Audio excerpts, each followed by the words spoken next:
Hey, spoiler alert to this YouTube video that just came out recently. If you don't want to see the end of it, if you don't want to see the end of it on my video, go ahead and go to his channel and check it out. Just for contextual reasons, I'm going to play the part that ties into this whole video. Before I play it though, real quick, this guy wasn't biting the bait. He wasn't latching onto anything. He was standing strong on his value system. He wasn't biting. Part of me feels like he realized that this was some kind of trial and he was like, all right, I know what's going on. Or maybe he knows about UD because UD is extremely popular. So just for context, I'm going to start there and then we're going to get into where I have a problem with how generally women go about this kind of stuff. Made it up to him by taking him out or seeing him later tonight. Missed opportunity, but she's still in the game. Right now? Yeah, because it's my birthday. That is true. That is true. Daylon's cool with it. I don't know. He's maybe. fine. Maybe. Let's just go inside because it's getting hot. Ooh, you said maybe. Can you hold this? Kind of heavy. Got you. Thank you. I feel like Hallie should have made her move there, but the bottle being there probably made her think of offering him a shot. She's got to ask him out soon, though, because he's looking at his phone more, probably checking his schedule. Oh, thank you. Lavelle helps Hallie open the door, and Brianna doesn't like it. I mean, I wouldn't say being a gentleman is bad. You know, chivalry shouldn't be dead. In his defense, that was like a half open. He was on the phone, probably reading Daylon's text when he noticed her struggling. Shot o'clock. Okay, you can watch me. So that's the part where he just clearly said she had a problem with it. You could tell by her facial expression that she had a problem with it. First of all, I don't even think she was struggling to open the door. She was just opening it a little bit more slowly because she had her phone in her hand. And he was like, oh, I got that for you. Let me just help you out. Cool. That's non-sexualized. There's no sexual context in what he just did. 2 shots in, and he turns Hallie down. This thing was over. All Hallie had to do now was just awkwardly hold him there. He ain't playing. That's a loyal man right there. He did what he was supposed to. I feel like a little hiccups, but it's okay. Not too much. Did you ever think for any moment that he was gonna fail? I had my doubts just a little bit. Certain There was some things, parts, right? I was like, no. And he's just like, yeah, you look good. And then like when he opened the door, it's not that bad because at the end of the day, like you said, it's a gentleman. Mm-hmm. But at the same time, it's like, you have a girl, you should be doing that for your girl. So let's go confront him about not opening doors. Feel confident enough to go down by yourself? Would you guys be able to go with me? Let's go come clean. So that happens. And what are we talking about here, girl? He opened the door for her. That's a chivalrous man. And here's the part that I kind of want to clarify real quick. A chivalrous man isn't a chivalrous man for the sake of being a chivalrous man for his wife. That's generally not how that works. Chivalry are a set of behaviors derived essentially from a Christianity perspective, from a biblical perspective, because you find that the people who are generally chivalrous tend to be men who hold themselves in some kind of regard. The difference between a Christian guy and a non-Christian guy being chivalrous is when push comes to shove, the non-Christian people ditch chivalry because to them it's not attached to anything. The reason why I bring this up is Daylon said chivalry can't be dead, which yeah, unless women kill it. You see, this guy is demonstrating chivalrous behavior. He's being kind by opening the door. She's like, you can't be kind to other women because I'm here.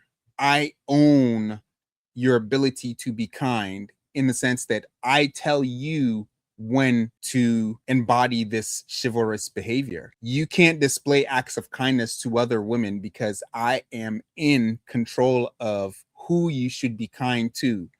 That's a controlling woman. A lot of times when these tests happen, the people who are testing the partner, we oftentimes see them in more of like a victim-like light. But this one was a little bit different to me. This one was like, this is a controlling girl. If you watch the full episode, and I think you should go watch the full episode, the guy kind of seemed like, yeah, I can't really mess with you like that, which he shouldn't. He shouldn't, based on his merits, based on his value systems, he shouldn't. But like, I got a sense of like, he didn't want to mess with this girl because his girl is kind of like a little bit crazy, a little bit controlling, a little bit possessive, which that can be nice to a certain extent.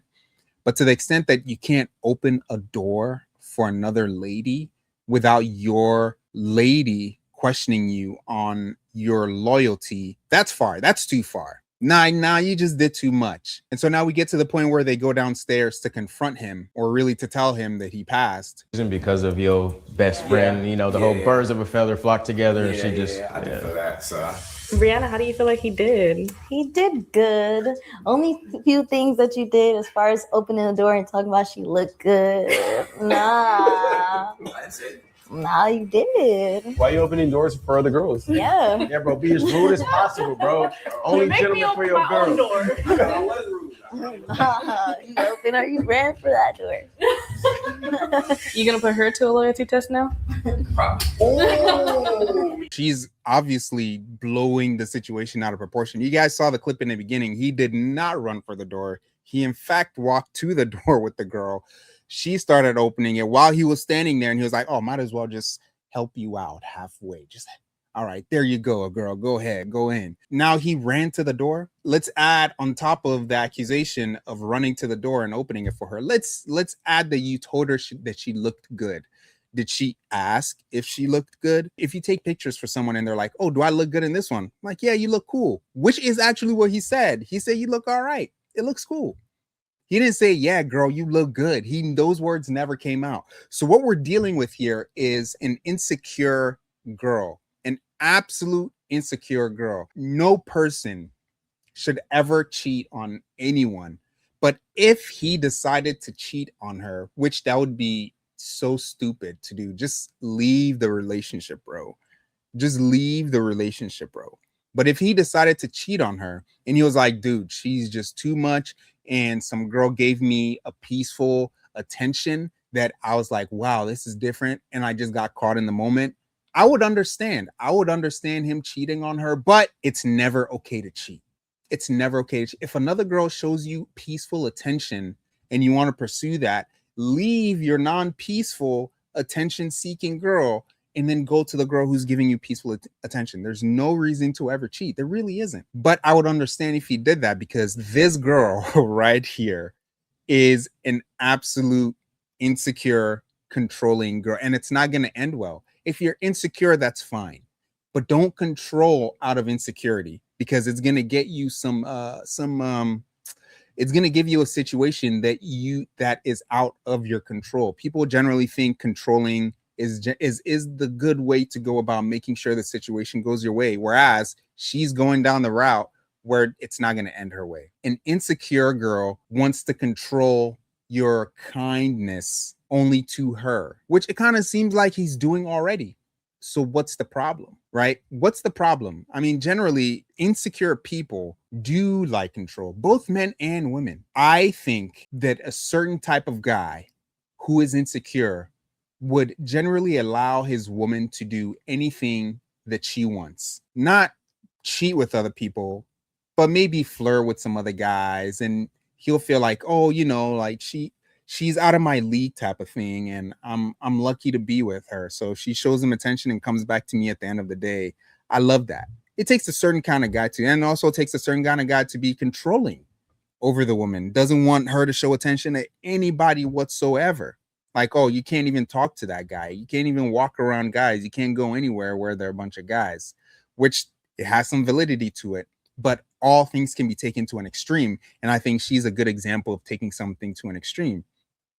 It was all going good until the end. I was like, yeah, she's cool. She's all right. And then she showed this part of her, and I was like, dude, the guy just turned down a girl who generally people would find more attractive than yourself. He opens the door for her, and because you're insecure about how she looks compared to you, you got to beat him down a little bit. You got to let him know, yeah, bro, you can't do that. If you're going to be in a relationship with me, you can only show me kindness on my terms, no other. And that destroys the whole idea of being chivalrous. It does, because now he's being chivalrous just for you instead of being a chivalrous man in general. You want a chivalrous man in general, because that's the kind of guy that helps someone get something off the shelf of the store. Let's not be controlling. Don't be like this girl, because if he failed, then she would have been like, oh, I knew it. I knew it. He was chivalrous for other women, but because he didn't fail and he was still chivalrous, it's a problem. It's a point of control for her. Let's be wise. If you guys got something out of that, I appreciate a like, a subscribe, comment below. Let me know your thoughts. Peace.